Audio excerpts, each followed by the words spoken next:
d'échange. OK ? Donc là, on est parti pour parler de mes 3 plus grosses erreurs business. En fait, bien sûr, il n'y en a pas que 3, vous vous en doutez. Mais je les ai un peu shortlistées. J'ai regardé celles qui avaient les répercussions les pires, en fait. Et surtout, ce que je pouvais vous partager qui n'est pas forcément ce qu'on voit tout le temps partout ou ce que j'ai déjà partagé par ailleurs. Parce que souvent, quand on parle d'erreur, on associe ça à l'échec. L'échec, j'en ai parlé déjà plusieurs fois. J'ai fait notamment tout un épisode de podcast là-dessus parce que moi, j'aime bien les échecs, dans le sens où j'ai pas l'impression que ce soit la fin de quelque chose, sauf si moi, j'ai décidé que c'était la fin et que j'avais plus envie de persévérer.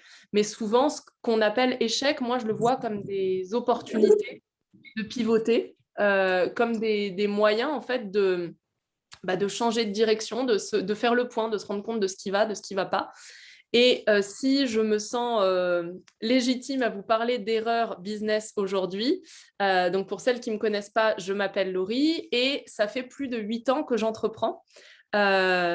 Donc autant vous dire qu'en 8 ans d'entrepreneuriat, ça n'a pas été j'ai une super idée, je la lance, elle se vend, c'est un succès et tout se passe bien.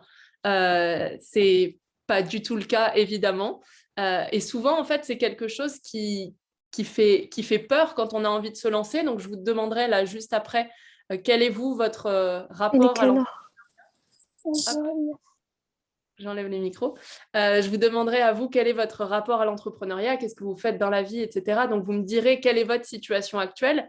Mais souvent, quand on a envie de se lancer, quand on a envie d'entreprendre ou qu'on est au début de son projet, la plus grosse peur et le truc qui nous freine vraiment, c'est si jamais ça marche pas. En fait, si jamais ça marche pas, moi, je me dis, c'est pas grave, j'aurais essayé et ça va me donner une autre perspective pour faire en sorte que ça marche si j'ai vraiment envie de faire ce projet-là. Donc du coup, en 8 ans, comme je vous le disais, il y a eu beaucoup, beaucoup de choses que j'ai pu tester, expérimenter, échouer, sur lesquelles rebondir, etc. Au total, j'ai monté 5 entreprises de tous statuts différents, donc de la micro-entreprise, de la SAS, SARL, etc.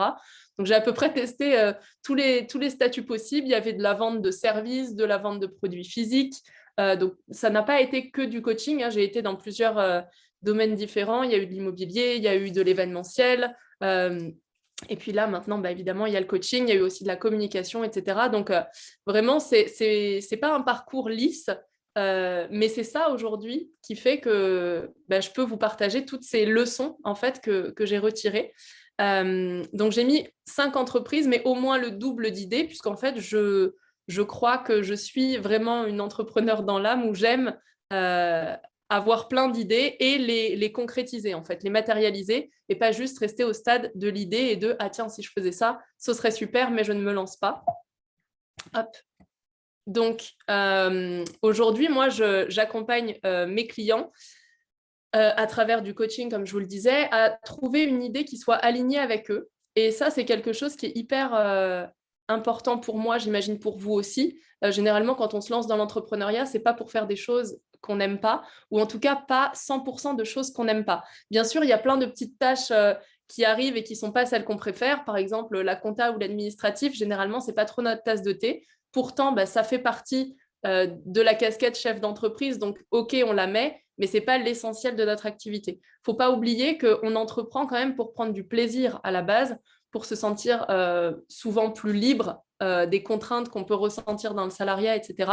Donc, le but, c'est vraiment de garder en tête quelle est l'idée qui est vraiment alignée avec moi et pas avec ce que les autres attendent. Et ça, on en reparlera. Donc, je les aide aussi à faire le tri, évidemment, et mettre des priorités. Je ne sais pas si c'est votre fonctionnement, mais souvent, on a plein d'idées. Ça peut partir dans tous les sens et du coup, on ne sait pas soit par où commencer, soit on a l'impression que si on choisit une chose, on est en train de fermer la porte à toutes les autres et du coup, il peut y avoir de la frustration. On va évidemment penser à toutes les étapes par lesquelles il faut passer pour avoir un business qui soit viable, c'est-à-dire qui nous rapporte de l'argent à terme, qui est un modèle qui nous permette de gagner de l'argent d'une façon ou d'une autre. Du coup, de prendre confiance dans ce qu'on est en train de créer pour lancer son entreprise Et puis, évidemment, d'éviter de perdre du temps, de l'énergie, de la confiance et de l'argent, parce que ça, c'est vraiment la somme de ce que moi, en tout cas, j'ai vécu, j'ai ressenti, en n'étant pas accompagnée, et je ne parle pas seulement du coaching, mais même accompagnée par des personnes qui sont dans le métier que vous voulez faire, si c'est un métier un peu technique. Je pense par exemple à une expérience précédente où on avait un projet avec mon mari dans le prêt-à-porter, on n'y connaissait rien. Là, pour le coup, on n'a pas trop voulu écouter, et ça, je vous en parlerai justement dans la première grosse erreur, on n'a pas trop voulu écouter les conseils de personnes qui étaient expérimentées dans ce domaine-là. Et en fait, on a perdu beaucoup de temps, beaucoup d'énergie, évidemment, parce qu'on a travaillé pour peu de résultats, beaucoup de confiance, parce qu'on se disait que finalement, notre projet allait jamais marcher, et beaucoup d'argent, parce qu'on a investi dans les mauvaises choses et dans le mauvais ordre. Donc tout ça, c'est le condensé, on va dire, de mon travail aujourd'hui. Et je voudrais bien que, du coup, là, dans la conversation, vous me mettiez un petit peu, vous, quelle est votre situation et quelle est votre histoire avec l'entrepreneuriat. Est-ce que vous entreprenez déjà? Est-ce que vous êtes au début? Est-ce que vous êtes déjà bien lancé? Est-ce que c'est au stade d'idée? Si ce n'est pas encore lancé, qu'est-ce qui vous bloque? Est-ce que quelque chose vous bloque? Est-ce que vous avez peur? Enfin, voilà. Je voudrais bien que vous mettiez un petit peu ça dans les commentaires. Comme ça, j'apprends aussi à vous connaître et puis peut-être à mieux adapter ce que j'ai à vous dire par la suite. Donc, je vous laisse le temps d'écrire, ce qui me laisse le temps de tousser pendant ce temps-là.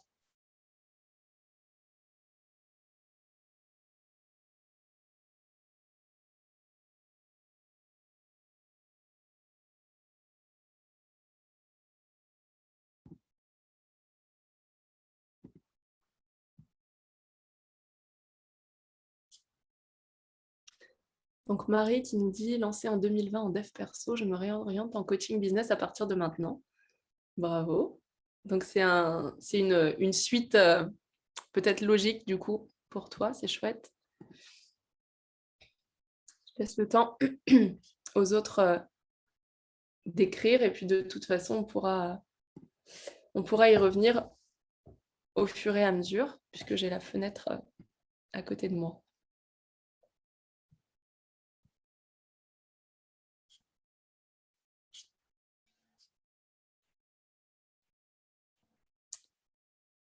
Architecte d'intérieur en devenir, je commence Ascension bientôt. Ah oui, Hélène, bienvenue.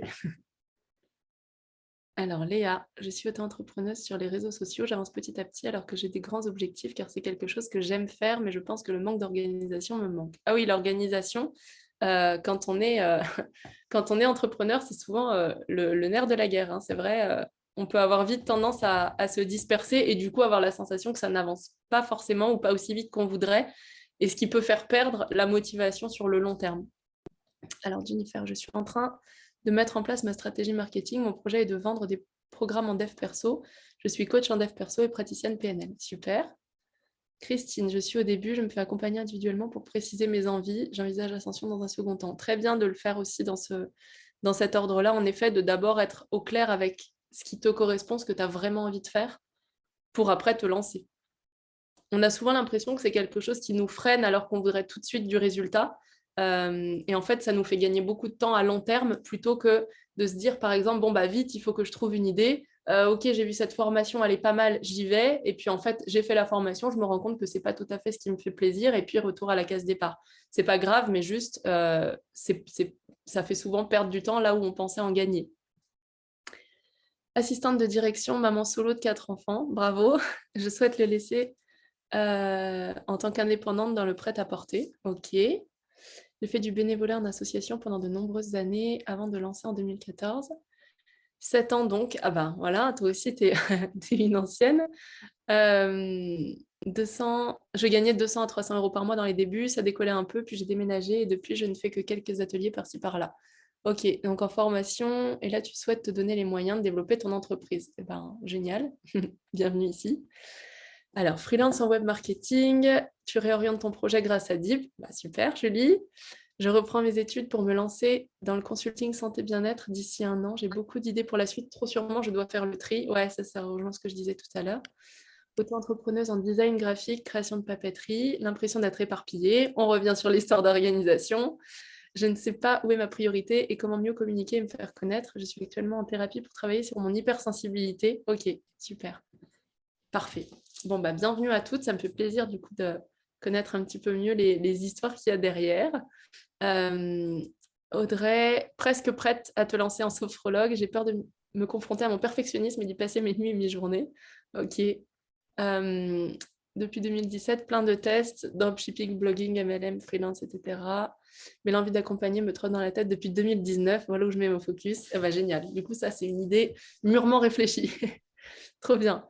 Vous pouvez, celles qui sont arrivées en cours de route ou qui n'ont pas parlé, vous pouvez continuer d'échanger. Moi, je vais continuer de vous dire ce que j'ai à vous raconter aujourd'hui.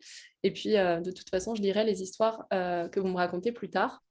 Donc, mes 3 plus grosses erreurs business, j'aurais pu vous sortir les classiques qui sont pas moins des erreurs, hein, mais que j'ai déjà racontées. Donc, par exemple, ne pas confronter mon projet au réel, c'est-à-dire rester dans ma tête avec l'idée de mon projet qui est génial et que les gens vont aimer parce que ça correspond à un besoin, parce que c'est une idée nouvelle, parce que personne n'a eu cette idée-là, personne d'autre fait ça sur mon marché, etc. J'aurais pu rester avec ça.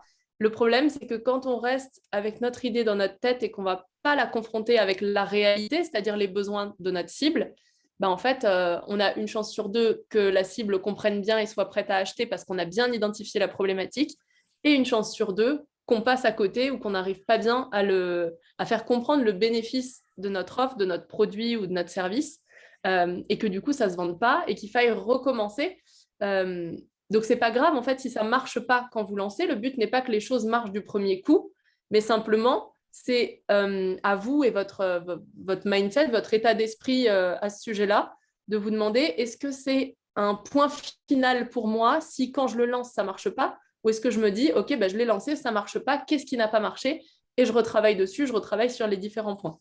Donc ça, c'était vraiment une grosse erreur que j'ai faite plusieurs fois d'ailleurs, ne pas confronter mon projet au réel, le garder dans ma tête, rester amoureuse de mon projet, il est génial, mais je ne vais jamais trop en parler.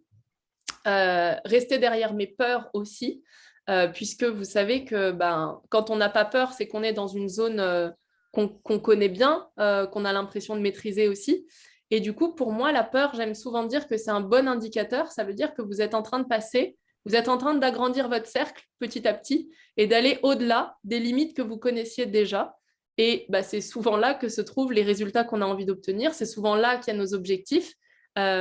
Si je rêve de quelque chose et que je le trouve encore éloigné de ma réalité, ça veut dire que si j'ai envie de l'atteindre, il va falloir que je passe par une zone floue que je ne connais pas encore et qui donc va me faire peur. Ça ne veut pas dire qu'elle est dangereuse, ça veut juste dire que je ne connais pas, je ne maîtrise pas tout ce qui pourrait se passer. Mais en tout cas, le fait de rester derrière nos peurs et de ne pas passer à l'action parce qu'on a peur, c'est OK quand c'est fait en conscience et quand on se dit, j'ai peur, j'ai pas envie d'y aller maintenant, je me sens pas prête à y aller maintenant, donc je fais le choix de pas avancer. Mais quand c'est inconscient, on a vraiment l'impression de subir et de se dire non, pour moi c'est pas possible, j'y arriverai jamais, etc. Il n'y a pas vraiment de recette miracle malheureusement, on aimerait tous l'avoir. La seule option qu'il y a quand on veut dépasser ça, c'est simplement de se mettre en action, de commencer à faire le premier pas et puis ensuite le deuxième, etc. Et puis, ça, j'ai commencé de l'aborder tout à l'heure, mais se former sans travailler sur son mindset à soi, pour moi, ce n'est pas quelque chose de durable. Et je l'ai fait, hein, si j'en parle, c'est que c'est mes erreurs à moi aussi. Mais vouloir se former et tout de suite passer à j'apprends une nouvelle compétence, j'apprends un nouvel outil, un nouveau métier. Si je ne travaille pas mon état d'esprit, en fait, ça va pas, c'est pas ça en tout cas qui va m'aider. Très souvent, l'exemple que j'ai avec mes clientes, c'est l'histoire de la légitimité. C'est-à-dire, je me sens pas légitime de faire ça, donc je vais me former à ce sujet-là pour me sentir légitime. En fait, désolée, ça ne marche pas. Ça ne marche pas parce qu'aucune formation ne peut nous apporter la légitimité de faire quelque chose. Elle peut nous apporter des connaissances, elle peut nous apporter des compétences, elle peut faire de nous une experte, mais ça ne veut pas dire que nous, on aura la sensation d'être légitime. Vraiment, souvent, ça, c'est quelque chose qu'on a tendance à aller chercher à l'extérieur de nous, en se disant, la légitimité va arriver quand j'aurai ça, ça, ça et ça en plus.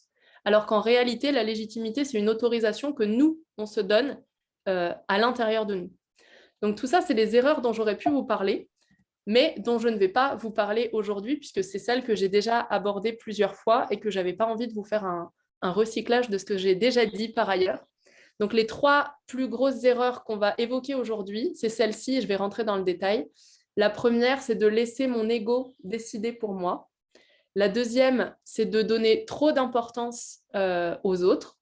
Et la troisième, c'est de croire que faire des actions va m'apporter des résultats. Voilà, c'est pas mal. Évidemment, c'est pas exhaustif. J'aurais pu faire la liste des 10 plus grosses erreurs, des 20, des 50, parce qu'il y en a plein. Mais ces 3-là, en tout cas, j'avais vraiment envie de vous en parler aujourd'hui. Donc, je vais rentrer dans le détail déjà de la première.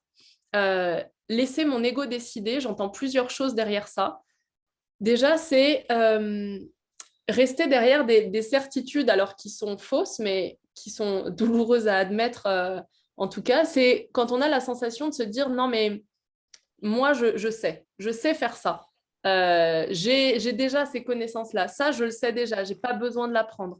Ou bien, quand quelqu'un va vous donner un conseil, par exemple, de vous dire, non, mais pour moi, c'est pas pareil. Pour moi, ça ne s'applique pas. Ça, c'est souvent notre ego là qui met une résistance pour pas qu'on ait à s'avouer à nous-mêmes que, ok, peut-être qu'on ne sait pas. Parce que c'est pas confortable de se dire qu'on ne sait pas. Et pourtant, quand on arrive à faire ça, de se dire, ok, je croyais en tout cas que j'étais sûre de ça, mais peut-être que c'est pas le cas. Donc, j'admets que peut-être je ne sais pas. C'est vraiment le premier pas, parce que quand on ne sait pas, on peut apprendre. Pardon. Alors que quand on croit qu'on sait, on met tout de suite un mur autour du reste. Et donc, on ne peut pas évoluer, on ne peut pas changer de point de vue, on ne peut pas venir enrichir nos croyances, puisque du coup, on reste dans « non, mais pour moi, ce n'est pas la même chose ».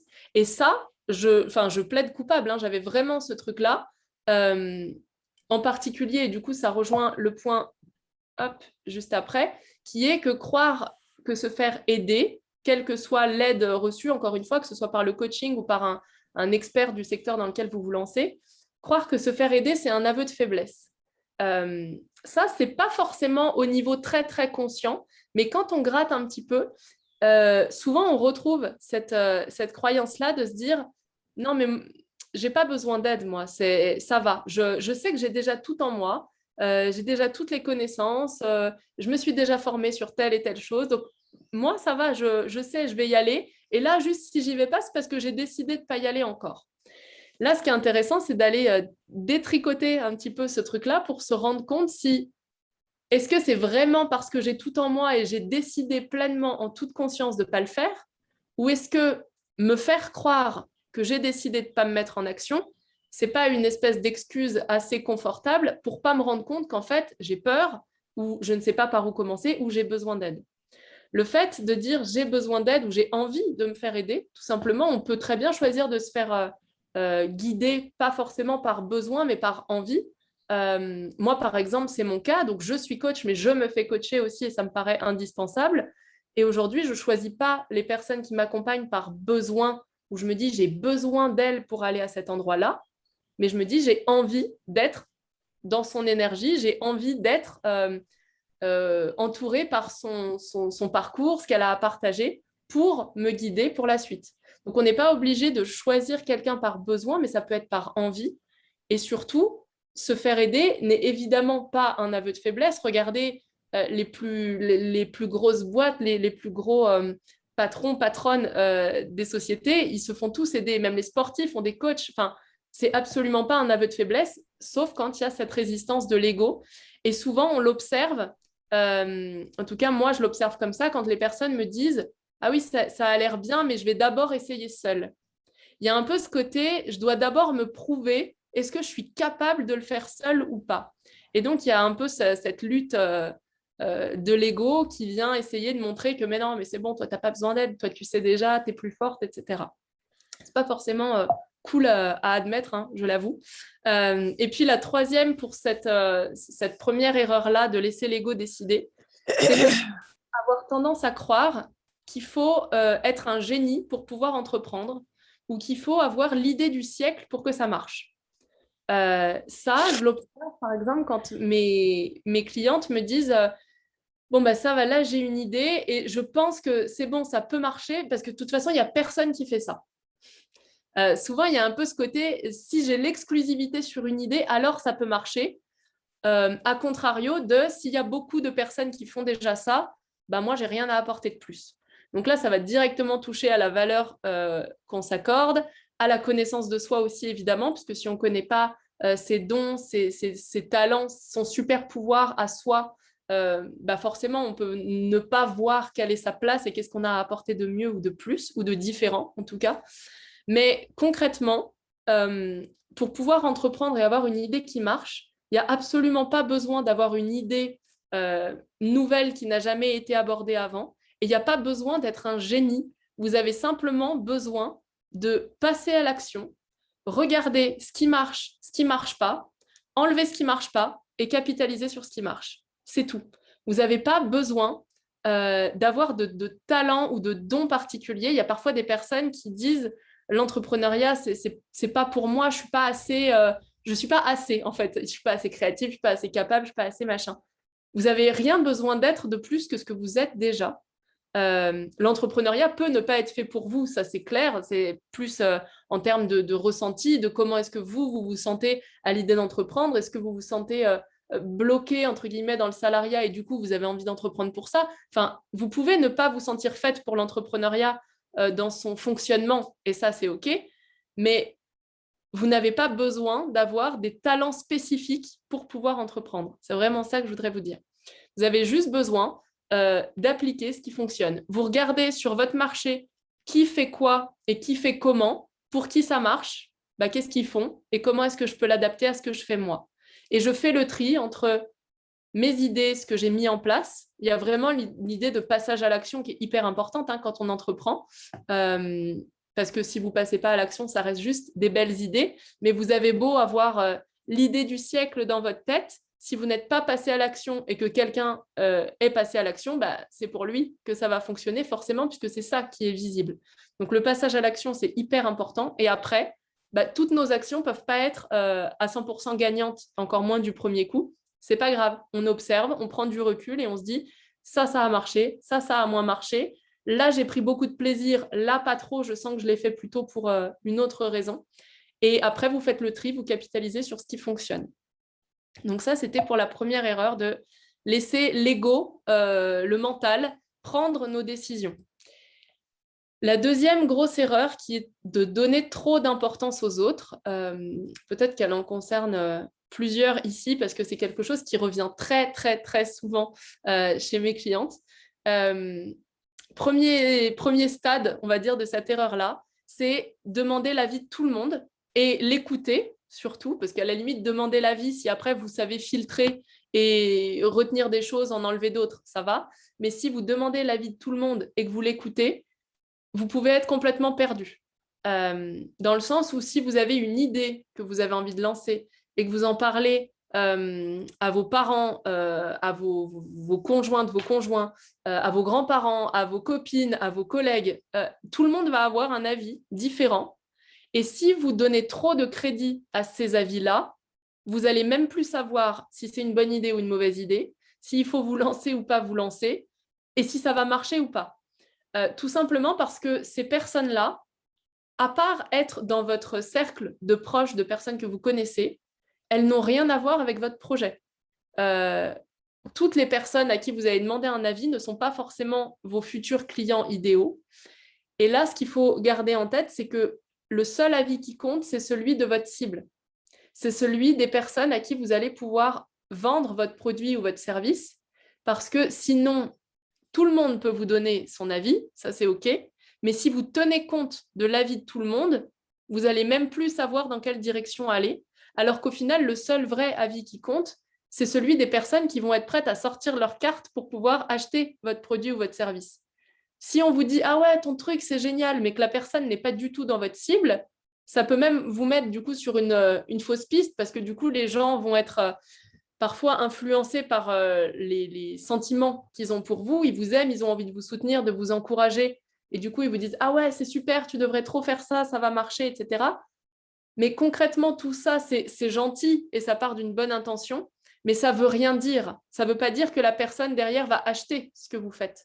Et pour vous, pour le coup, c'est beaucoup plus constructif d'avoir des critiques, d'avoir des retours, même s'ils sont négatifs, pour pouvoir vous permettre d'évoluer. Mais encore une fois, essayez de prendre en compte uniquement l'avis de votre cible. Et j'ai mis cette phrase-là, qui est souvent un rappel que j'ai dans ma tête, c'est que l'avis des autres, c'est l'avis des autres. Et on n'a pas besoin d'être, de faire l'unanimité avec les gens qui nous entourent. Et c'est même pas ce qu'on doit chercher. Justement, en parlant de chercher, on peut avoir souvent tendance à chercher la validation à l'extérieur.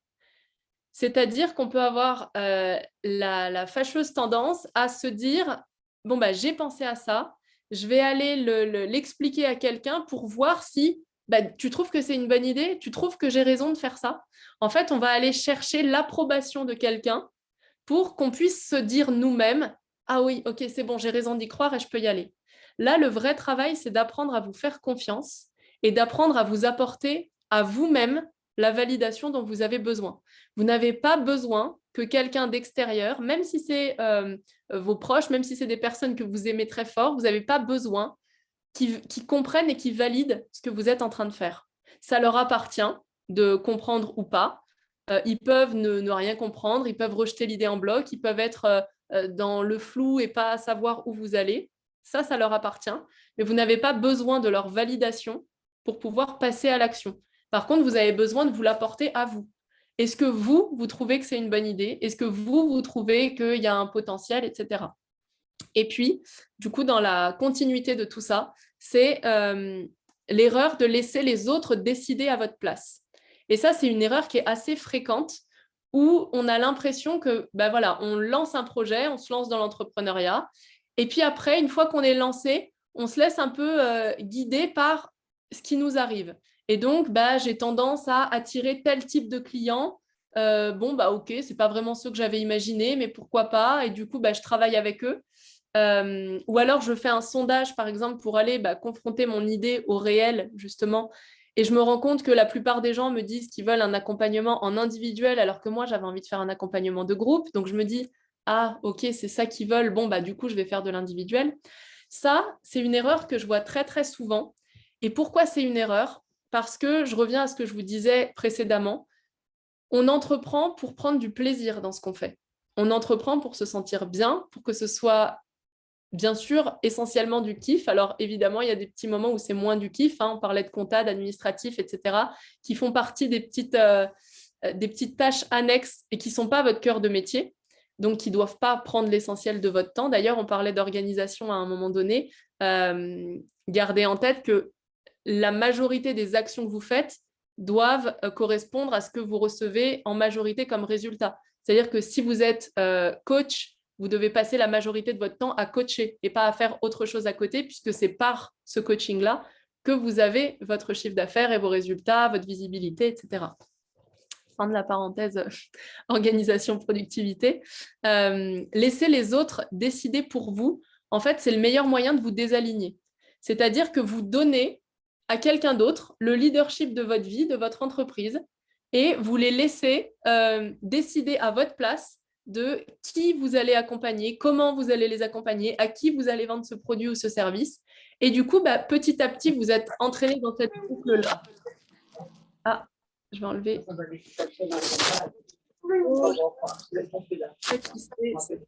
Comment faites-vous J'essaie de trouver. Ah voilà, c'est là. Donc, vous êtes en train petit à petit de vous laisser diriger et aller dans une direction que vous n'avez pas forcément choisie. Et c'est dommage parce que ce n'est pas là forcément que vous allez vous épanouir le plus. Et c'est là qu'on se retrouve avec des clients qui nous cassent la tête, pour ne pas dire autre chose, avec des personnes qui ne correspondent pas à ce qu'on avait imaginé nous au départ, avec des personnes qui voient en vous le sauveur et qui ne sont pas autonomes, par exemple, dans leur façon de se comporter, etc. Hop, j'enlève un autre micro.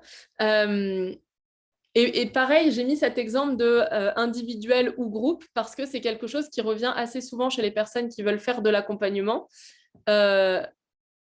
parfois, j'ai des clientes qui me disent, moi, je voudrais accompagner en groupe parce que je voudrais profiter de l'énergie du groupe, je voudrais optimiser mon temps, etc.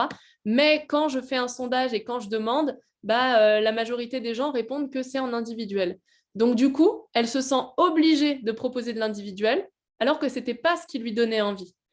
Et en fait, dites-vous que vous demandez l'avis de quelqu'un, mais encore une fois, vous n'êtes pas obligé de vous plier à ce que les autres attendent de vous. Le but, c'est que vous vous sentiez à l'aise et aligné dans ce que vous faites. Et à partir du moment où vous êtes aligné avec ça, les autres le ressentent et vous feront confiance pour ça. Cet exemple-là de l'individuel ou du groupe, je l'utilise parce que je suis aussi concernée par ça. Je suis quasi certaine que si je faisais aujourd'hui un sondage sur cette question-là, j'ai au moins 80% des personnes qui me répondraient qu'elles préféreraient un accompagnement en individuel. Mais pour autant, moi, je choisis toujours de faire du groupe parce que je suis convaincue des bienfaits que ça a et je suis convaincue que c'est bien plus intéressant et pour elles et pour moi de travailler de cette façon-là. Est-ce que du coup, ça fait que je n'ai pas de clientes ? Non, pas du tout. C'est juste qu'elles avaient imaginé que ce serait mieux pour elles en individuel. Et soit elles me font confiance et elles passent dans le groupe, soit elles restent sur leur envie d'être en individuel et c'est OK. Mais simplement, je ne suis pas la bonne personne pour les accompagner parce que je ne propose pas ça. Et ce n'est pas grave parce qu'il y en a plein d'autres. Mais je ne me mets pas l'obligation de me plier aux attentes des personnes qui me suivent ou qui voudraient être clientes chez moi. Je décide pour mon entreprise. C'est mon entreprise, c'est moi qui pose mon cadre, c'est moi qui pose mes règles. Et ensuite, je les explique aux personnes qui valident ou pas. Et la troisième erreur, je vous ai présenté ça tout à l'heure en vous disant croire que faire des actions, c'est avoir des résultats. Le problème de cette croyance-là, c'est que souvent, ça alimente d'autres croyances du type « ça doit être bien, bien difficile pour pouvoir mériter quelque chose à la fin ». Vous savez, il faut travailler dur. Cette croyance-là, je pense que vous l'avez toutes maintenant ou toutes eues par le passé en tout cas. Il faut travailler dur pour avoir des résultats, il faut travailler dur pour mériter ce qu'on a, etc. Qu'est-ce que tu crois, ça tombe pas du ciel. Bon, toutes ces expressions-là qu'on peut entendre depuis qu'on est enfant. En fait, pourquoi est-ce que ces deux croyances-là sont liées ? Parce que si j'imagine que faire des actions va m'apporter des résultats, ça veut dire que je ne peux pas m'arrêter de faire des actions pour avoir des résultats et que les résultats ne peuvent venir que si je suis dans l'action, même quand j'en ai pas envie, même quand je suis fatiguée. Donc ça, pour moi, c'est pas OK. Il y a aussi une autre croyance derrière, c'est que on peut avoir tendance à associer plusieurs choses ensemble, notamment faire des actions donne des résultats, qui donnent de l'argent, qui attire l'abondance pour moi. Or, l'abondance et l'argent, déjà, c'est deux choses complètement différentes. L'abondance, elle se trouve dans plein d'autres choses que dans l'argent. Très souvent, on les lie ensemble. Donc, même si on parlait que d'argent, le fait d'avoir des grosses sommes d'argent et grosses sommes, c'est subjectif, ça dépend de chacune. Le fait d'avoir des grosses sommes d'argent ne veut pas dire qu'on est dans l'abondance. Hier, j'en parlais avec un de mes groupes en coaching où il y a une des personnes qui me disait qu'elle avait écouté un podcast de quelqu'un qui a fait un très, très beau lancement à 7 chiffres. Donc, elle a fait le million avec son lancement. Et que par contre, elle expliquait les coulisses un peu de ce lancement-là où elle n'a pas arrêté de faire beaucoup d'actions. Elle a mis carrément sa vie perso entre parenthèses. Elle a bossé presque jour et nuit, week-end. Elle n'a pas vu ses proches, etc. Et elle me disait, du coup, moi, je me dis, est-ce que c'est réalisable d'avoir des beaux résultats sans y laisser ma vie. Et en fait, là, on est allé creuser le fait qu'être dans l'abondance, ça ne veut pas dire avoir de l'argent. Et avoir de l'argent ne veut pas dire qu'on est dans l'abondance. Puisque là, pour le coup, la somme que cette personne a attirée, elle est uniquement due à ses actions.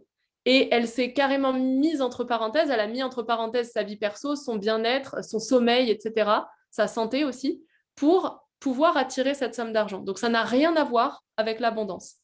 Vous pouvez faire des actions toute la journée et ne pas avoir de résultats. C'est tout à fait possible. Maintenant, je ne pense pas que c'est ce que vous vouliez. Et il ne faut pas oublier qu'on a quand même deux polarités à l'intérieur de nous. Je ne sais pas si vous êtes familière de ces notions-là, mais on a un côté yin, un côté yang. Vous avez une part d'énergie féminine qui est là plus pour recevoir, pour accueillir, et une part d'énergie masculine qui, elle, est beaucoup plus dans l'action, dans le faire. Et très souvent, quand on entreprend, et même quand on travaille tout court, hein, même quand on est salarié, on est beaucoup dans le yang et on est dans la production. On est dans « je dois faire des actions, je dois faire pour avoir des résultats ». Mais on peut très facilement voir que c'est une croyance, puisque vous pouvez observer autour de vous et peut-être même pour vous, que quand vous faites des actions, même quand vous vous épuisez, vous n'avez pas forcément les résultats que vous voulez. Pourquoi ? Parce que vous êtes en train juste d'utiliser une polarité qui est le yang. Je dois faire des actions, faire des actions, faire des actions. Sauf que si je ne travaille pas ma capacité à recevoir, mes blocages, mes croyances, mes blessures, etc., ça ne peut pas rentrer. Et donc, vous pouvez, oui, certes, faire plein d'actions et vous épuiser, mais ça ne veut pas dire que c'est ce qui va vous amener des résultats. Et la dernière croyance qui découle de cette erreur-là, c'est ne pas savoir s'arrêter. Parce que si j'ai en tête que je dois faire des actions pour avoir des résultats, ça veut dire que si je m'arrête de faire des actions, si je me pose, il y a tout qui s'écroule, il y a tout qui s'arrête. Et donc, je ne me laisse pas la possibilité de me mettre en off, je ne me laisse pas la possibilité de faire une sieste alors que j'ai des trucs sur ma to-do list, je ne me laisse pas la possibilité de prendre 3 semaines de vacances ou de passer du temps avec mes enfants ou que sais-je, parce que si jamais je ne suis pas en train de produire, de travailler, d'être dans l'action, alors il n'y a plus rien qui va se passer. Et ça, pour moi, ça a été vraiment une révélation cette dernière année, puisque j'ai passé à titre personnel plusieurs paliers dans mon entreprise, dans mes objectifs, dans ma vision, dans mes résultats financiers, etc. Et je me suis rendu compte que pour lancer une entreprise, donc vraiment quand on est au stade 0 € de chiffre d'affaires et commencer d'en vivre, donc on va dire entre 1000 et 2000 € de chiffre d'affaires, on est vraiment dans l'action parce qu'on a besoin de mettre beaucoup d'énergie au départ pour pouvoir définir son offre, comprendre à qui on s'adresse, parler avec ces personnes-là pour mieux comprendre leurs besoins, communiquer. Puis en plus, on sait que ce n'est pas facile le lancement parce qu'on a l'impression de communiquer dans le vent. On écrit des posts Instagram, on programme ça, ça nous prend une demi-journée et puis en fait, on n'a aucun commentaire. Donc ça, c'est la partie, je trouve, la plus difficile parce qu'elle demande le maximum d'énergie pour le minimum de résultats. Donc, c'est là que votre persévérance, elle est testée au maximum. Mais souvent, les gens, en fait, restent dans ce fonctionnement-là, c'est-à-dire que même une fois qu'ils vivent de leur entreprise, ils se disent, OK, pour aller plus loin, il faut que je fasse plus d'actions. Si je veux faire x2 sur mon chiffre d'affaires, je dois faire x2 dans mes actions. Et en fait, ça ne tient pas.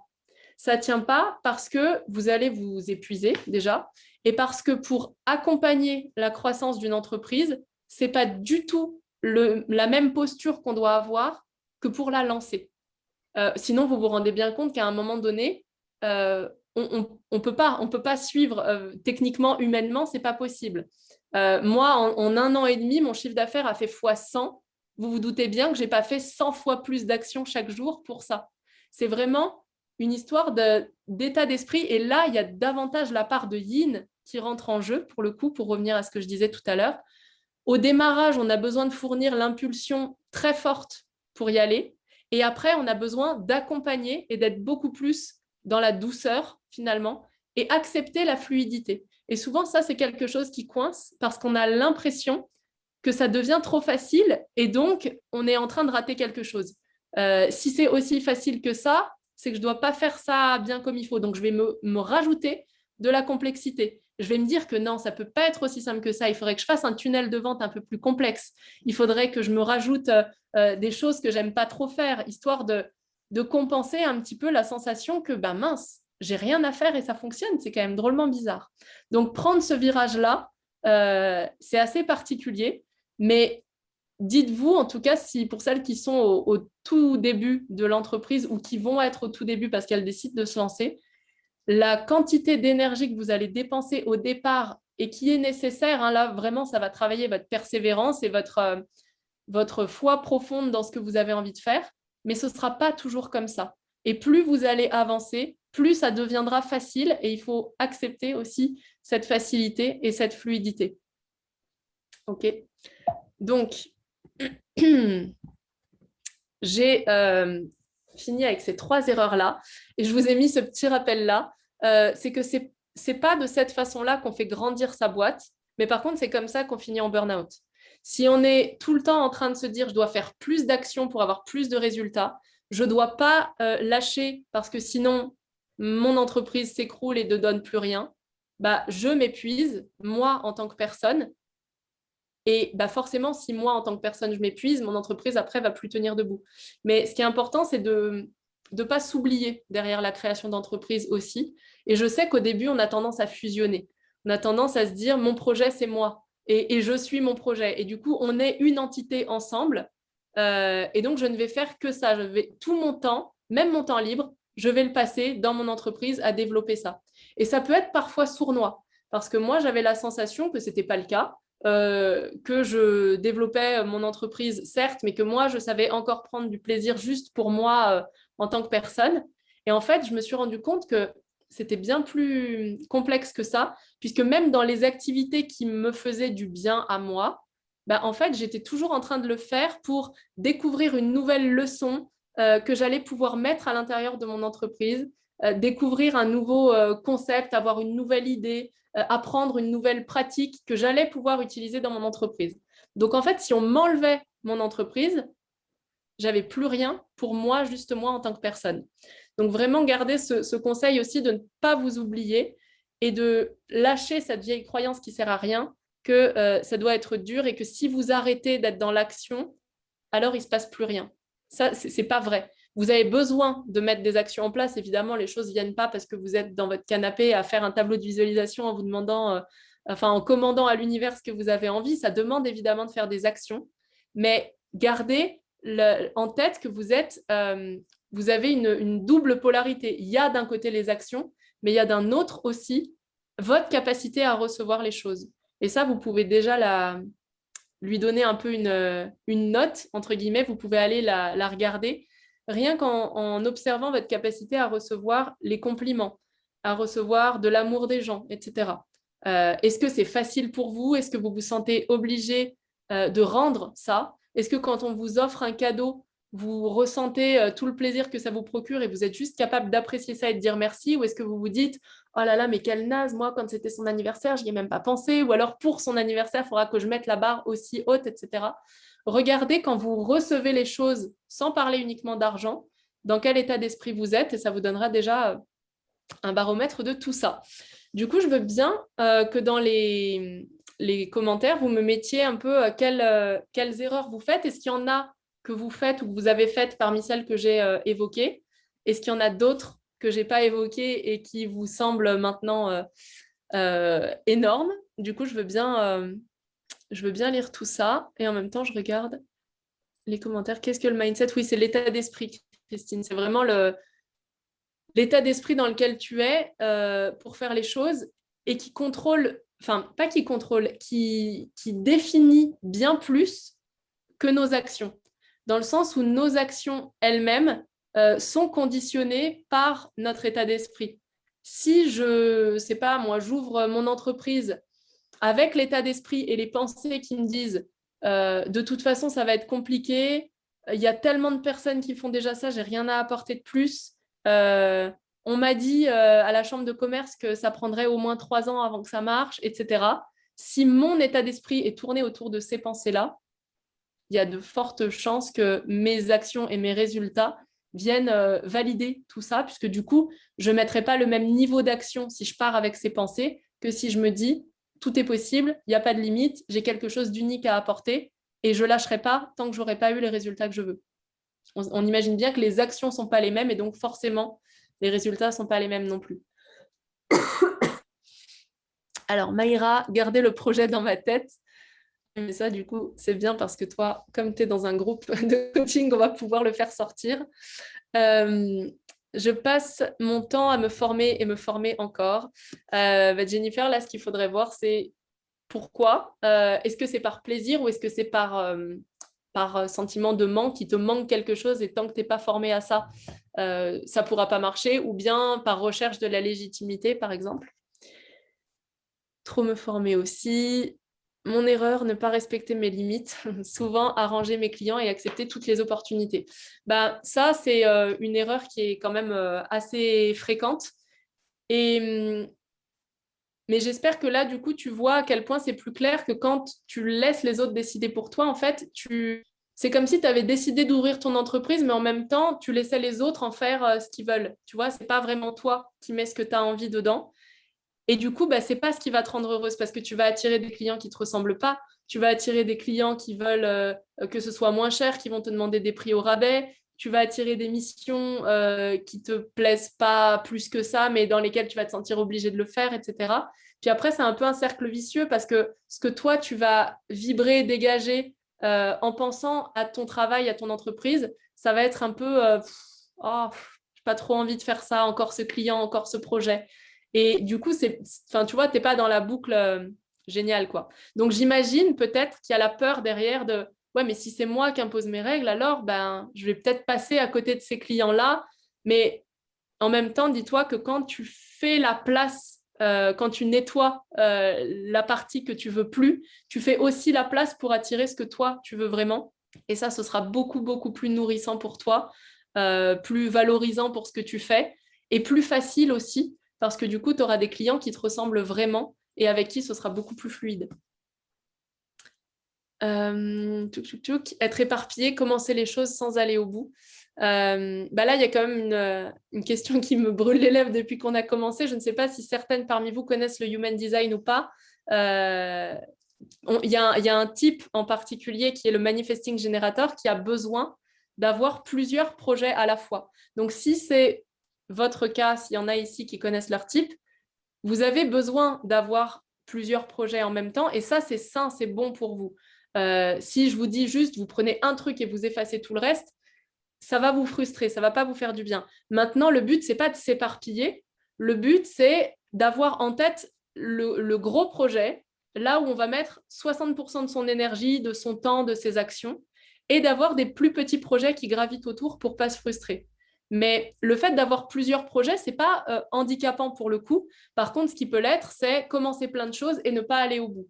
Maintenant, est-ce que tu vas pas au bout parce que ça t'a lassé en cours de route et ça te dit plus rien, ou est-ce que tu vas pas au bout parce que tu te sens un peu submergé, tu sais pas lequel choisir, etc. Ça, c'est quand même des choses différentes. Manque de confiance en moi, j'y travaille et ça vient, bah bravo. En effet, ouais, c'est du travail. C'est remplacer les anciennes croyances qu'on avait vis-à-vis de soi par des nouvelles et ça fait du bien. Mais oui, au début, ça demande de se rafraîchir la mémoire, on va dire, régulièrement quand on a les vieux schémas qui arrivent. Clairement, parler à mes proches de mon projet, personne ne comprend et je le remets en question. Bah oui, parce que du coup, tout le monde a l'air sceptique autour de nous. Donc, on se dit, bah mince, c'est moi qui ai dû passer à côté du truc. Je n'ai pas saisi la bonne idée. Je ne suis pas certaine que ça va fonctionner. Or, ces gens qui font partie de tes proches ne comprennent pas et ça, c'est OK. Mais est-ce que leur avis est important pour toi et pour ton projet et est-ce que tes proches font partie de ta cible ou pas? Parce que si ce n'est pas le cas, ben ok, merci pour ton avis, mais enfin voilà, c'est pas déterminant pour la suite de mon entreprise. Moi, mes proches ne comprennent toujours pas ce que je fais, donc c'est pas très grave. On n'a pas besoin de les convaincre, on n'a pas besoin qu'ils comprennent et qu'ils valident ce qu'on fait. Je ne pose pas non plus mes limites et j'accepte un peu tout ce que mes clients souhaitent, même si ça ne me correspond pas. Bah, Julie, du coup, pareil pour toi, c'est vraiment est-ce que tu as envie de continuer comme ça ou pas? Et si ce n'est pas le cas, c'est ton entreprise, c'est toi qui peux poser ton cadre, mais tu ne peux pas attendre que les autres respectent quelque chose que toi-même, tu ne respectes pas pour toi. Tu vois? Si les gens ont un peu des failles, entre guillemets, dans lesquelles s'engouffrer, c'est parce que nous-mêmes, on n'est pas à 200% convaincus que là, c'est pas possible d'y aller. Donc, demande-toi déjà pour toi, qu'est-ce qui n'est pas négociable dans ton entreprise. Et plus tu vas en être convaincu toi-même, moins ça laissera l'espace aux personnes de venir à cet endroit-là. Simplement manifestor, Joy. Bah, du coup, pour toi, il y a vraiment cette indépendance très forte et puis ce côté bah, je fais ce que je veux, en fait. Donc, pour le coup, pour toi, la vie des autres, je ne sais pas si tu t'es reconnu là-dedans, mais tu peux complètement le laisser de côté. Et généralement, les manifestors, d'ailleurs, vous ne vous inquiétez pas forcément trop de ce que les autres disent. Donc là, ce qui sera bon pour toi par rapport à la question précédente, en effet, c'est d'aller creuser un peu pourquoi est-ce que tu ne vas pas au bout. Est-ce que c'est parce que l'envie est retombée? Et ça, c'est OK, on a le droit de changer d'avis. On n'est pas obligé de se marier avec un projet ou une entreprise et qu'elle nous rende heureuse jusqu'à la fin de notre vie. Ce qui compte là, c'est ici et maintenant, est-ce que ça te plaît? Et si jamais tu sens que tu as quand même envie de le faire, mais malgré tout, tu procrastines, etc., il faut un peu regarder, tu vois, aller gratter ce qu'il y a derrière. Est-ce qu'il y a une peur que ça ne marche pas ou que ça marche? Est-ce qu'il y a la peur de devoir laisser tomber d'autres projets si tu te concentres sur un, etc. Hélène, je ne suis pas encore entrepreneur, mais les quelques-uns que je connais sont exactement dans ce schéma de c'est dur, il faut trimer. Et oui, ça ne me faisait pas rêver. Bah oui, tu m'étonnes, moi non plus, ça ne me fait pas rêver. Et puis, c'est pas pour ça qu'on signe généralement. Au début, ça me freinait parce que j'avais ce projet, mais j'ai compris qu'en me faisant accompagner, c'était la meilleure façon de créer ma propre vision de l'entrepreneuriat. Exactement. Je pense qu'il y a autant de façons d'entreprendre que d'entrepreneurs. En fait, à chacun, c'est notre responsabilité à tous de créer le modèle qui nous correspond. Et il n'y a pas une façon d'entreprendre. C'est pour ça que je parlais de connaissance de soi aussi. Arriver à comprendre quel est notre fonctionnement, quelles sont nos valeurs, qu'est-ce qui est négociable ou pas pour nous. C'est aussi ce qui nous permet de le mettre au centre de notre projet. Alors Christine, une question sur la communication de l'entreprise. Je trouve vraiment super tes posts, podcasts, live, etc. Mais je ne vois pas du tout faire ça. Peut-être que ça évoluerait et que c'est lié à une de mes fausses croyances, une faible estime de moi ou autre, mais peut-être que ça restera comme ça parce que c'est moi. J'aimerais avoir ton avis là-dessus. Si ça ne te correspond pas, faut pas se forcer à faire des choses qui ne nous correspondent pas parce que c'est censé être des choses qui marchent. Je parlais à un moment donné de ramener de la complexité, faire des tunnels de vente et des choses comme ça.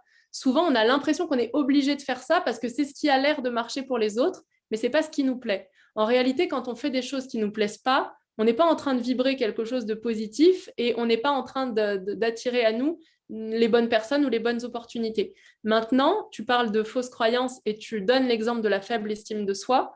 Là encore, la question, c'est de se poser, c'est de réfléchir sur pourquoi est-ce que je ne me sens pas de le faire? Est-ce que c'est parce que ça me fait peur? Et dans ces cas-là, pour moi, ça fait partie des erreurs puisqu'on reste derrière ces peurs et on n'ose pas. Ou est-ce que parce que vraiment, je me dis que ça ne me ressemble pas et je n'ai pas envie de m'y intéresser?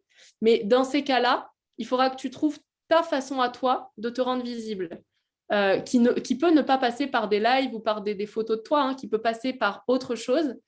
Mais si tu as envie de lancer un projet et que tu as envie d'avoir des clients qui achètent ce projet, ça veut dire qu'il faut qu'ils l'aient vu quelque part. Il faut qu'ils aient eu la possibilité de voir que ça existe. Donc, quelle est ta façon à toi de le rendre visible?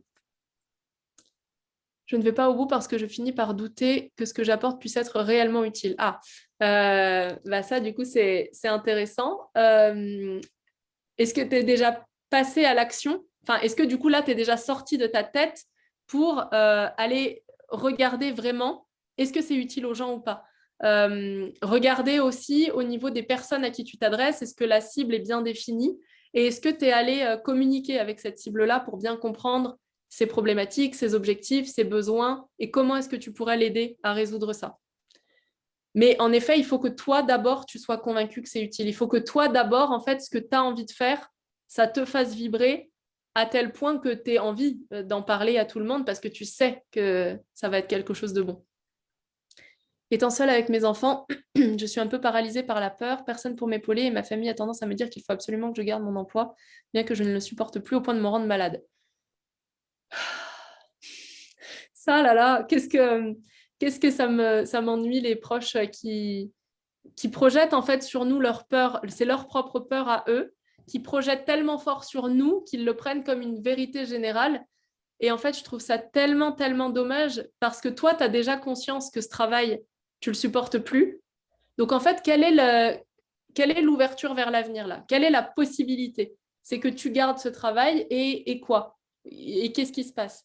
Et à l'inverse, quelle est la notion de risque de l'autre côté, sachant qu'on est, du coup, je ne sais pas si tu es en France ou pas, mais on a quand même la possibilité, notamment avec la rupture conventionnelle, etc., d'avoir des allocations chômage devant nous qui nous permettent de conserver la sécurité financière pendant un temps et de pouvoir lancer quelque chose pendant ce temps-là.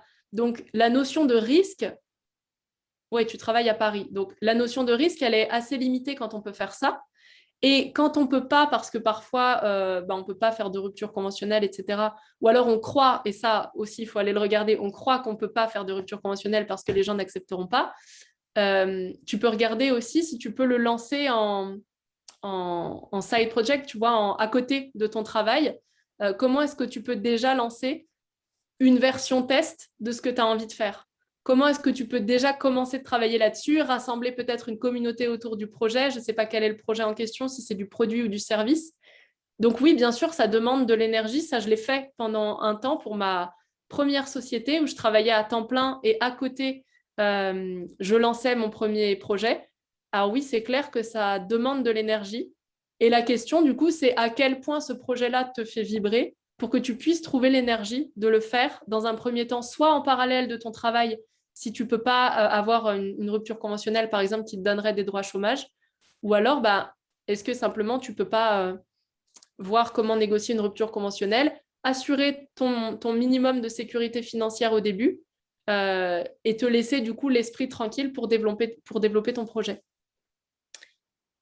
Ils ont peur que j'arrive pas à payer mes factures, je comprends. Mais oui, parce qu'en fait, ça part de l'amour pour eux. Ils s'inquiètent pour toi, donc ça part de là.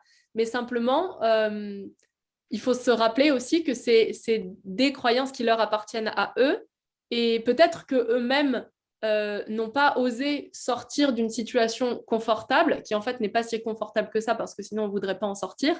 Peut-être qu'eux-mêmes n'ont pas osé passer le cap et du coup se disent on va la protéger. En fait, il y a vraiment ce besoin on va la protéger de ça. Sauf que il n'y a pas forcément de danger derrière et puis on est quand même des êtres créateurs, on peut trouver beaucoup de solutions quand les problèmes se présentent face à nous. Et Audrey qui dit procrastination pour moi, peur de ne pas être à la hauteur, peur de prendre ma place, je ne peux pas m'empêcher d'avoir plusieurs projets en même temps. Ça, du coup, j'en parlais. Le fait d'avoir plusieurs projets, c'est pas grave en soi. Simplement, ça peut être embêtant et ça peut te freiner, en fait, si tu lances plusieurs choses, mais qui n'avancent pas en même temps. Donc là, peut-être qu'il faut mettre une espèce de hiérarchie. Tu vois, moi aussi, par exemple, je suis frustrée si jamais je dois penser juste à ce que je fais aujourd'hui. Moi, j'ai un tableau là derrière moi avec des idées et puis j'ai plein de feuilles, de cahiers, de notes et de machins où je sais ce que je veux faire dans les prochains mois, dans les prochaines années et même à plus long terme. Et ça, c'est bien parce que du coup, c'est ma vision qui me drive un peu, qui me fait aller vers mes grands objectifs de vie. Donc ça, c'est OK. Et après, tu peux mettre une espèce de hiérarchie en te disant, le premier pas, c'est celui-là, le deuxième, c'est lui, le troisième, c'est lui, et voir comment est-ce que tu peux monter au fur et à mesure pour à la fois pas te sentir frustré, mais commencer d'avancer quelque part. Je vous ai dit au début que le seul secret qui existe, c'est le passage à l'action. Et souvent, en fait, on a tendance à rester bloqué derrière « Ah, mais j'ai trop d'idées, je pourrais faire ça et ça et ça et ça ». Et en fait, plus on reste longtemps bloqué derrière ça, plus on a l'impression que ça grandit et qu'on n'arrivera jamais à dépasser ce cap-là. Donc, essayez de le découper en petites étapes et commencer par un tout petit premier pas, puisqu'après, une fois que vous avez fait le premier, le deuxième arrive plus facilement et ainsi de suite. OK. Hop, du coup, je vais maintenant vous présenter ce que moi je fais, ce que moi je propose. Si parmi vous, il y en a que ça intéresse pas, vous pouvez quitter sans problème et je le prendrai pas mal du tout. Je vais vous parler du coup de la façon dont j'accompagne les personnes et ça a pas mal évolué depuis que je me suis lancée puisque évidemment, j'ai aussi fait mon lot d'erreurs avec cette entreprise-là. Et les erreurs, je ne les vois pas comme des murs, je les vois comme des tremplins, des opportunités pour pouvoir pivoter, pour pouvoir aller plus loin. Donc, je vais pouvoir vous en parler et vous donner d'ailleurs des infos en avant-première que d'autres n'ont pas sur le nouveau fonctionnement. Du coup, il y a 3 niveaux d'accompagnement que je propose. Il y a le premier qui s'appelle Deep, qui est un programme sur 4 mois pour apprendre à se connaître vraiment, justement, apprendre à connaître nos valeurs, nos négociables, nos non négociables, prendre confiance en soi et en son parcours de vie de façon générale. On va aller regarder tout ce qui a été heureux et douloureux dans le passé, comment est-ce que vous avez su rebondir là-dessus et qu'est-ce qu'on peut en extraire qui va pouvoir vous servir aujourd'hui, quels sont vos talents, vos forces, etc. Donc, il y a vraiment un travail aussi autour de l'estime de soi. Et le but final de ce travail, c'est de trouver sa voie professionnelle. Donc, ça s'adresse vraiment aux personnes qui ont envie de se sentir épanouies dans ce qu'elles font au niveau professionnel, mais qui ne savent pas ce qui leur correspond, parce qu'elles ne se connaissent pas suffisamment ou parce qu'elles se sont oubliées pendant très longtemps aussi, et qui ont fait passer très souvent les autres et les attentes des autres avant elles-mêmes. Et donc, elles ont un peu oublié ce qui se passe pour elles dans leur vie. Donc, on va les reconnecter à tout ça. Le deuxième niveau, entre guillemets, c'est le programme Ascension. Donc là, c'est sur 6 mois. Le but, c'est de structurer ses idées, de faire le tri dans tout ce à quoi on pense, d'aller balayer toutes les étapes une par une, avec l'assurance de rien oublier, parce que c'est souvent quelque chose qu'on me fait comme retour où on me dit mais j'ai peur d'oublier un truc, de me lancer et puis que j'ai pas pensé à ça et que du coup après ce soit plus compliqué, etc. Donc on va aller prendre les étapes une par une pour pouvoir construire une offre qui soit solide, qui vous donne envie, et lancer une entreprise qui soit viable, c'est-à-dire une entreprise dont vous pourrez vivre les fameuses premières actions dont je vous parlais, en fait, quand on passe de zéro ou pas beaucoup à je peux me verser un salaire avec mon entreprise. Donc là, c'est vraiment cette étape-là. Et puis la troisième, c'est l'accompagnement business. Donc là, c'est pour l'étape suivante, c'est je vis de mon activité et je veux aller plus loin. Donc en transformant vraiment son mindset, son business model pour pouvoir accompagner la croissance de l'entreprise, parce que comme je vous ai dit, on ne fait pas les mêmes actions pour passer de 0 à 2000, par exemple, que pour passer de 2 à 10, etc. Et puis évidemment, l'objectif de cet accompagnement business, c'est de multiplier son chiffre d'affaires sans multiplier le temps qu'on passe. Donc en gros, gagner plus en travaillant moins. Et c'est vraiment quelque chose qui non seulement est possible, mais est quand même très, très conseillé, comme je vous le disais, pour ne pas finir en burn-out. Au niveau des dates pour rejoindre les différents programmes, la prochaine session de DEEP, elle commence le 12 novembre. La prochaine session d'ascension commence mi-novembre. En fait, normalement, elle aurait dû commencer plus tard, mais on a fait une session là pour le mois d'octobre qui a été remplie avant qu'on en parle. Donc, du coup, on a décidé d'en ouvrir une autre avant. Et puis, pour les accompagnements business, ce sera début octobre. Donc là, on est dans les starting blocks de notre côté pour pouvoir le faire. Et ce que je n'ai pas encore révélé publiquement et que je vous dis à vous, c'est que pour les accompagnements DEEP et Ascension, j'ai formé en fait 2 coachs, donc Aurélie pour DEEP et Aude pour Ascension, qui sont les coachs qui vont vous suivre pendant tout le long du programme, que j'ai formés à la méthode et qui ont chacune des spécificités à apporter qui sont vraiment très complémentaires à ce que moi j'apporte en termes d'outils. Donc Aurélie qui accompagne sur le programme DEEP pour apprendre à se connaître, prendre confiance en soi, se libérer de ses croyances, etc. Elle a la sophrologie et l'hypnose comme outil dont elle peut se servir pour vous accompagner plus loin et au-delà de ce que moi j'ai prévu. Et Aude, donc pour le programme Ascension, elle est vraiment spécialiste du mindset, donc l'état d'esprit, des blocages qu'on a, donc tous les blocages type j'ai peur de me montrer, j'ai peur de ne pas réussir, j'ai peur de réussir, etc. Et tout l'accompagnement autour des émotions aussi, puisque les émotions, ça va faire partie de votre quotidien encore plus quand vous entreprenez. Je trouve que l'entrepreneuriat, en tout cas, est un merveilleux outil de développement personnel qui nous permet d'aller découvrir plein de choses sur nous et d'aller vraiment passer des paliers différents en termes de conscience de soi, de confiance en soi, etc. Donc ça, c'est les 2 nouvelles coachs que je n'ai pas encore présentées officiellement et qui rejoignent chacune un programme en particulier. Donc Aurélie sera la coach de référence pour DEEP sur la session de novembre et Aude pour celle d'Ascension. Et puis, il y a aussi nous 2. Alors, je ne sais pas, parmi celles qui sont ici, celles qui me connaissaient déjà d'avant, celles qui me découvrent, etc. Vous avez peut-être déjà vu ce deuxième visage-là. Donc, moi, je suis Laurie, ça vous l'avez compris. Et moi, je vais me concentrer maintenant sur les offres et les accompagnements business, donc pour les personnes qui vivent de leur activité et qui veulent aller au-delà. C'est pour ça, du coup, que j'ai formé des coachs pour prendre le relais et venir enrichir les programmes DEEP et Ascension. Et moi, mes compétences particulières, on va dire, ce que je mets à disposition de mes clients, c'est de leur apprendre à rebondir sur les difficultés. Pour moi, quand il y a des obstacles qui se présentent sur le chemin, ce n'est pas un point final, c'est juste le moyen de s'en servir comme d'un tremplin pour aller plus loin, pour prendre une autre direction. Et j'ai cette capacité de savoir analyser ton message et pouvoir le diffuser plus largement, de comprendre quel est le message profond que tu veux avoir et comment est-ce qu'on va pouvoir le montrer au monde. Et puis la deuxième tête qui est là, c'est Emric, c'est mon mari. Du coup, si vous nous suivez sur les réseaux, vous l'avez déjà vu. C'est mon mari, mais c'est aussi mon associé depuis le début d'année, depuis qu'on a fait prendre ce gros virage à Basique.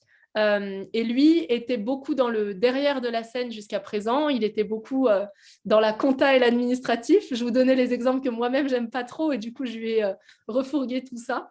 Et maintenant, il vient beaucoup plus sur le devant de la scène puisqu'il va coacher avec moi dans ses accompagnements business, justement. Et lui, ses talents, c'est de savoir rendre l'abstrait concret. Donc, en gros, j'ai une idée, mais elle est un peu floue. On va avoir une espèce de concept avec un tableau Excel associé qui va bien. Ça, c'est vraiment sa zone à lui. Et de savoir optimiser les process aussi, de remarquer comment est-ce qu'on peut optimiser l'organisation et du coup le temps de la personne qui a son entreprise. Donc voilà, ça c'est pour nous. Et pour information, donc DIP et Ascension, c'est des programmes qui sont éligibles au CPF. Donc si vous avez un solde disponible, si vous êtes salarié ou vous avez été salarié, vous avez un solde en fait que vous pouvez regarder sur le site moncompteformation.gouv.fr, je crois. Et si vous avez un solde dessus, vous pouvez l'utiliser pour financer ces formations-là, ce qui fait quand même un beau coup de pouce généralement quand on est au début, en tout cas, de sa transition ou de son entreprise et où on n'a pas forcément l'envie de mettre cet argent-là de sa poche pour investir. Et les dernières informations, donc si vous avez envie de rejoindre un des programmes, vous pouvez aller sur le site directement basique.fr et vous avez la présentation, le détail de tous les modules, etc. pour chaque. Si vous avez des questions, vous pouvez les envoyer à Lucie, qui est mon assistante qui travaille avec moi, donc sur l'adresse mail que je vous ai mise ici. Et puis, vous pouvez réserver aussi un appel qui est offert, évidemment, et sans engagement, avec Camille de notre équipe. Je ne sais pas si certaines d'entre vous ont déjà échangé avec elle, mais elle est super. Et elle vous pré-coach en vous aidant à mettre au clair tout ce qui se passe dans votre tête à ce moment-là. Et puis, pour vérifier avec vous que le programme vers lequel vous vous êtes dirigé au départ est bien celui qui correspond à votre état d'esprit, à vos objectifs, à ce vers quoi vous avez envie d'aller. Je crois que j'ai fait le tour de tout ça. Je vais du coup arrêter mon partage d'écran pour vous retrouver. J'ai vu qu'il y avait eu des messages entre-temps. Si vous avez des questions ou des choses à ajouter, n'hésitez pas. Je regarde les derniers messages et j'y réponds. Alors, du coup, Joyce, c'était la suite de ce qu'on disait tout à l'heure. Les retours des personnes que j'accompagne sont généralement très positifs. C'est même les personnes que j'accompagnais en association qui m'ont encouragée à passer en auto-entreprise. Je vois bien que le problème est juste en moi et plus profond et je dois travailler dessus. Enfin, je ne prévois pas, je travaille dessus. J'aime bien ça, du coup, ce changement. C'est comme le « je vais essayer de », on l'enlève, on dit « je », parce que sinon, j'essaye de, ça laisse la porte à il y aura autre chose ou ça ne marche pas. Notamment en avançant malgré cette difficulté. Bravo. Et tu vois là, donc du coup, je ne me rappelle plus exactement ce que tu m'as dit que tu faisais au début, mais tu parles d'une association. Du coup, tu accompagnais des personnes en association et après, tu passes à l'auto-entreprise. À aller creuser s'il n'y a pas aussi un peu un blocage, tu vois, lié à l'argent et au succès et au fait que ça marche et qu'on peut aider des gens et bien gagner sa vie malgré ça. Parce que parfois, dans les associations, on peut être justement dans le côté je donne, je donne, je donne, et j'accepte un peu moins de recevoir, donc à aller regarder s'il n'y a pas un blocage aussi à ce niveau-là. Est-ce que ce sera possible de les voir en visio avant le début de la formation parce que j'envisage de faire le programme Ascension, mais j'ai besoin de sentir les personnes qui vont m'accompagner. Évidemment, évidemment, c'est prévu. Du coup, là, les deux coachs que je vous ai présentés, en fait, elles sont actuellement en espèce d'immersion avec moi, c'est-à-dire que je les fais intervenir dans les groupes qui sont déjà en cours pour qu'elles puissent bien comprendre comment ça fonctionne, etc. Et puis pour que moi aussi, je puisse avoir le retour des participantes sur comment elles se sentent. Pour l'instant, tous les retours sont positifs et enfin, je pourrais mentir et dire ça, mais je vous assure que c'est la vérité. Elles sont, en fait, elles nous ont trouvées vraiment complémentaires pour le coup dans nos approches, donc c'est ça qui est chouette. Mais oui, en effet, on va On va prévoir de faire une session de présentation officielle des coachs avant de commencer. Je ne sais pas encore sous quel format, soit ce sera quelque chose comme ça avant de s'inscrire, soit ce sera une vidéo qu'on va faire ensemble et qu'on pourra, ou un live peut-être.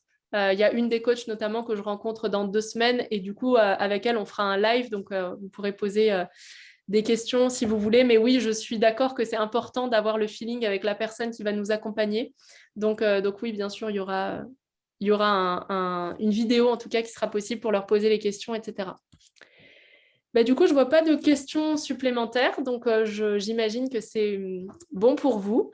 Je vous remercie d'avoir été là. Je vous souhaite à toutes un très beau week-end. Et puis, je vous dis à bientôt pour celles qui nous suivent, à bientôt pour celles qui ne nous suivent pas aussi peut-être. Et puis, passez une bonne journée. Merci à toutes.